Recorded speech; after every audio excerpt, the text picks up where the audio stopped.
बिस्मिल्लाहिर्रहमानिर्रहीम। अस्सलाम वालेकुम वरहमतुल्लाहि वबरकातुहू। मैं हूँ Sadia bird from fantastic forex. आज हम अपनी इस वीडियो में head and shoulders chart pattern की बात करेंगे। ये पैटर्न बेरिश ट्रेंड को शो करता है। अब हम इस वीडियो में देखेंगे कि ये कैसे बनता है और कैसे इसको चार्ट में ड्रा किया जाता है और कैसे इसके साथ हम ट्रेड कर सकते हैं। सबसे पहले आगे बढ़ते हुए आप वीडियो को लाइक करें, चैनल को सब्सक्राइब करें ताकि हर नई आने वाली वीडियो की अपडेट आपको फ़ौरन मिल जाए। आप हमें Facebook, WhatsApp, Twitter, Instagram, Telegram हर जगह फॉलो कर सकते हैं। आप हमारे ब्रोकर के साथ रियल ट्रेडिंग अकाउंट भी बना सकते हैं। अकाउंट क्रिएट करने के बाद आप हमें व्हाट्सएप करें, हम आपको अपने VIP ग्रुप में ऐड करेंगे जहां आप फ्री सिग्नल्स और हर तरह की अपडेट रिसीव करेंगे, वो भी बिल्कुल फ्री। इन सब का लिंक डिस्क्रिप्शंस में मौजूद है। हेड एंड शोल्डर्स भी एक चार्ट पैटर्न है। ये चार्ट में एक इंसान के सर और कंधे की तरह दिखाई देता है, इसलिए इसका नाम हेड एंड शोल्डर्स है। Head and shoulders chart pattern bearish reversal chart pattern है। मतलब कि मार्केट में जो बाय का ट्रेंड चल रहा था वो अब ख़त्म हो चुका है और अब मार्केट में सेल का ट्रेंड आने वाला है। अब हम देखते हैं कि head and shoulder chart pattern कैसे बनता है और इसके बनने में किन बातों का ख्याल रखना ज़रूरी है। जब हम चार्ट में देखते हैं कि मार्केट अप ट्रेंड में चल रहा है और इस पैटर्न की पहली कंडीशन भी यही है कि मार्केट अप ट्रेंड में हो। ये अप ट्रेंड ऊपर की तरफ जाते हुए एक रेजिस्टेंस बनाकर नीचे की तरफ आ जाता है, लेकिन नीचे की तरफ आते हुए बाय के ट्रेंड को जारी रखते हुए पास में एक सपोर्ट बनाकर मार्केट कुछ टाइम के लिए वहीं मूव करती है।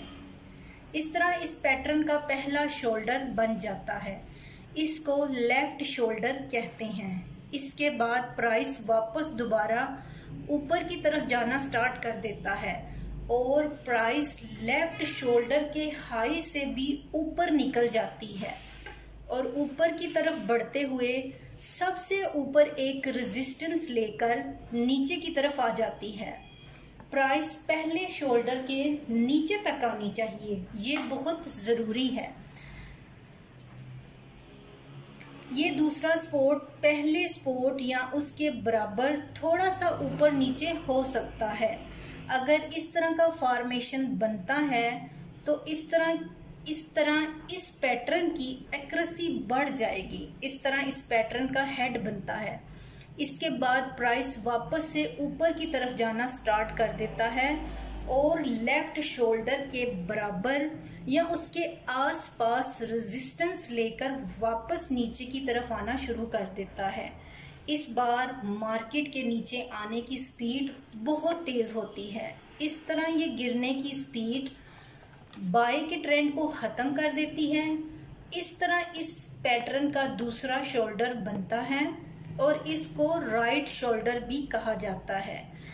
इस पैटर्न के साथ माइंड में रखने वाली बात यह है कि लेफ्ट और राइट शोल्डर्स में थोड़ा बहुत फ़र्क हो सकता है।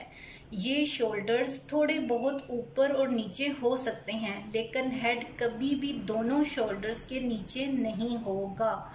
हेड हमेशा इस पैटर्न के शोल्डर से ऊपर ही रहेगा। एक हेड और शोल्डर्स के सेंटर में 7 से 8 कैंडल्स का गैप होना ज़रूरी है और अगर इससे कम है तो इसको वैलिड पैटर्न नहीं माना जाएगा। इस तरह चार्ट में हेड एंड शोल्डर का फॉर्मेशन बनता है। ये हर एक टाइम फ्रेम में बनते हैं और हर टाइम फ्रेम में अच्छी तरह काम करते हैं। अगर इस पैटर्न में दिन का कैंडल क्लोज होता है तो सबसे अच्छी बात है। हम देखते हैं कि इस पैटर्न में टाइम फ्रेम के हिसाब से कितनी कैंडल्स का गैप होना चाहिए।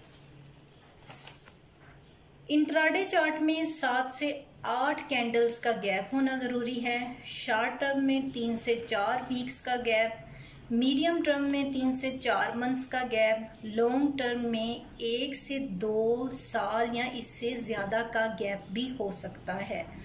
ये तीनों डेली चार्ट के हिसाब से हैं। किसी भी चार्ट पैटर्न के साथ ट्रेड लेते वक्त आपके अकाउंट का बैलेंस अच्छा खासा होना चाहिए।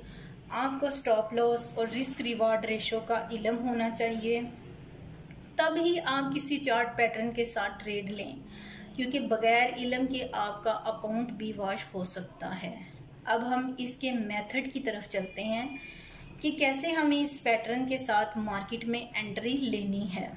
अगर आप चार्ट में इस पैटर्न का फॉर्मेशन देख रहे हैं तो इसमें सेल का ऑर्डर करने से पहले दोनों शोल्डर्स के सेंटर्स में जो 2 सपोर्ट हैं, उन दोनों सपोर्ट के लो को टच करते हुए एक ट्रेंड लाइन ड्रा करनी होगी। इस ट्रेंड लाइन को head and shoulder chart pattern के साथ नेक लाइन कहते हैं। अब आप इसमें सेल का ऑर्डर करने से पहले ये देखना है कि जब कोई कैंडल नेक लाइन के नीचे क्लोजिंग दे तो उसके बाद वाली कैंडल के साथ सेल का ऑर्डर लेना है, और सेल करने के बाद जिस कैंडल ने नेक लाइन के नीचे क्लोजिंग दी है उसके हाई का स्टॉप लॉस रखना है। प्रॉफिट बुक करने का ये तरीका होगा कि जहाँ से प्राइस पहला सपोर्ट बनाता है उसके बाद जहाँ इस पैटर्न का हेड बना है, इन दोनों के दरमियान जितना डिफरेंस होगा वही डिफरेंस हमारा टेक प्रॉफिट होगा। फर्ज करें कि पॉइंट ए और पॉइंट बी के दरमियान जितना डिफरेंस होगा इतना ही हमारा टेक प्रॉफिट का डिफरेंस होगा। अगर ये 10 पॉइंट का है तो हमारा टारगेट भी नेक लाइन से नीचे 10 पॉइंट का होगा, और प्राइस 10 पॉइंट के डिफरेंस तक चली जाए तो वहाँ से हमें प्रॉफिट बुक करना होगा। इस तरह हम इस पैटर्न के साथ सेल कर सकते हैं। ये बहुत आसान और ज़रूरी सा चार्ट पैटर्न है।